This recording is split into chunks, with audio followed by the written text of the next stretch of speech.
जो सर कह रहे हैं ना, टेस्ट से ही रिवाइज करिए, क्योंकि कई बार बच्चे क्या होते हैं ना, थ्योरी पढ़ते रहते हैं, क्वेश्चन लगाते नहीं है, और फिर उनको ये नहीं समझ आता गलती हो का रही है। चाहे जितना भी बुरा लगे कि भाई सर मेरे से क्वेश्चन नहीं हो रहे, वही एक रास्ता है बेटा, ये चीज मान लेना। आपको लग रहा है ना सर मेरे मार्क्स कम आ रहे हैं, क्वेश्चन नहीं हो रहे, तो और लगाना उसका कोई, मैं अगर बोल दूं अच्छा नहीं हो रहे क्वेश्चन, तो क्वेश्चन छोड़ दे, थ्योरी पढ़ ले, तेरे कोई इलाज नहीं है, वो इलाज ही नहीं है। तो मैं झूठ नहीं बोलूंगा, क्वेश्चन लगाने पड़ेंगे।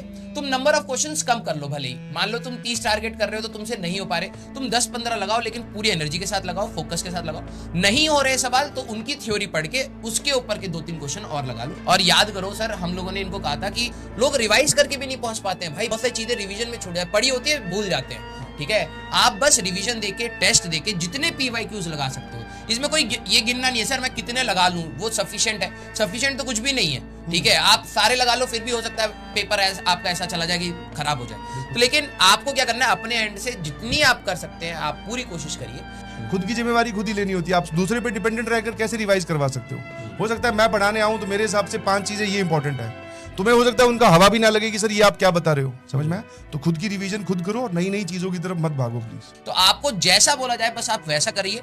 अभी फुल रिवीजन करके रखना है आपको अपने एग्जाम से पहले। जितने PYQs, देखो अभी कुछ बच्चे कह रहे हैं क्या 30 PYQ सफिशिएंट है। भाई सफिशिएंट तो तू सारी किताब के क्वेश्चन लगा लेगा, वो भी नहीं हो पाएंगे, कई बार कई बच्चों के लिए वो भी नहीं है। तुम वही क्वेश्चन लगाने के बाद कईयों के 30 मार्क्स आ रहे, कईयों के 100 आ रहे, कईयों के 150 आ रहे, कईयों के 200 भी आ रहे, है ना, ऐसा हो रहा है ना, सबका अलग अलग है। तो सफिशिएंसी तो किसी की भी ऐसी कोई नहीं बोल पाएगा भाई ये 30 क्वेश्चन लगा ले तो हो जाए। वो 30 क्वेश्चन क्या है, मोस्ट रिपीटेटिव है, उसी टाइप के क्वेश्चन ज्यादा पूछे गए, तो वो आपको छोड़ने नहीं है, कम से कम ये इसलिए दिया जा रहा है। ठीक है, तो आपको ये चीज समझनी है बेटा। ओके, और जो भी छोटी मोटी चीज, देखो इतना बड़ा वास्ट सिलेबस होता है, फिजिक्स का भी, केमिस्ट्री का भी, मैथ्स का भी। ठीक है, रेल लगी पड़ी है टीचरों की भी और आपकी भी, हमसे ज्यादा आपकी ही कहीं ना कहीं लगी। बिल्कुल, हम तो एक एक सब्जेक्ट पढ़ा के निकल जा रहे हैं, तुम 3-3 4-4 क्लासेस अटेंड कर रहे हो यार। चीजें छूटेंगी, हमसे भी कुछ चीजें छूटती है, हमें लगता है यार इसका वेटेज कम है, ज्यादा सवाल नहीं है, इसको हम बाद में करा लेंगे। तो आपको उसका लोड नहीं लेना कि यार ये चीज तो छूट गई, उससे 50 क्वेश्चन नहीं आने वाले। अगर आएगा तो हमें भी पता है यार, अगर इंपॉर्टेंट चीज है ना तो हम उसको पहले ही करा लेते कि भाई ये नहीं छूटनी चाहिए, समझ रहे हो? तो आपको उसका लोड नहीं लेना है। हमारा 10 तारीख का टारगेट था, ±45 डेज हमारा है, आराम से हम लोगों ने सिलेबस खत्म किया, अच्छे से सिलेबस खत्म किया।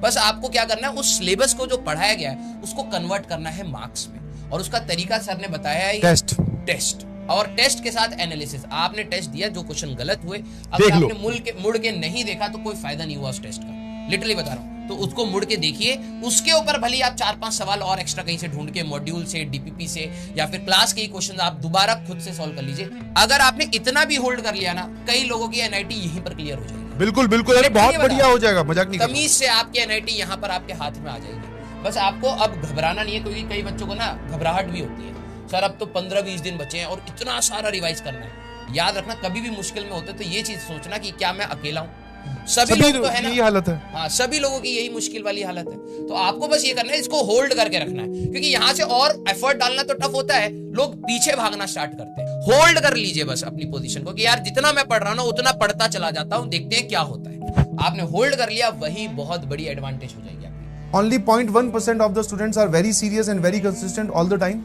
जिनको आप बोल सकते हो अंडर 500, अंडर 1000 या अंडर 100 जो भी आते हैं। उसके बाद में सबका ग्राफ जो है वो फ्लक्चुएटिंग रहता है, उसके अलावा फिर वो अपनी चीजों